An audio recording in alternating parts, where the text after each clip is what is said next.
Hello everyone, in today's quick tutorial I will talk to you about CaseIterable protocol in Swift language, which helps you to get, it generates an array of cases in your enum.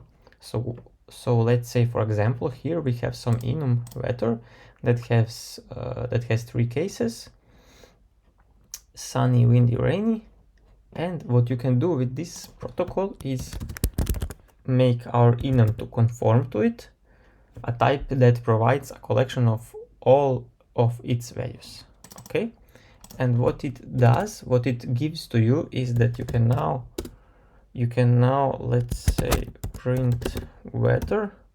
You get this all cases array, and we can try to print that out. As you can see here, we have an array of 3 objects: sunny, windy, rainy. So it basically generated an array of all the cases. You can also print count. But important thing to note here is that if your case has, for example,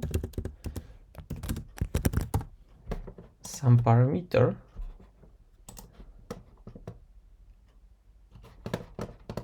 protocol requires property all cases with type.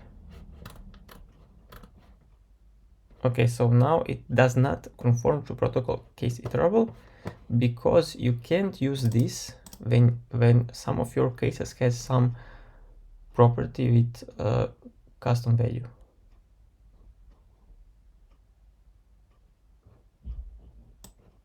Okay, so that's it for this quick tutorial for CaseIterable protocol in Swift language. If you like this video, please subscribe to my channel. You can find a lot more useful content about iOS programming, and see you in the next video.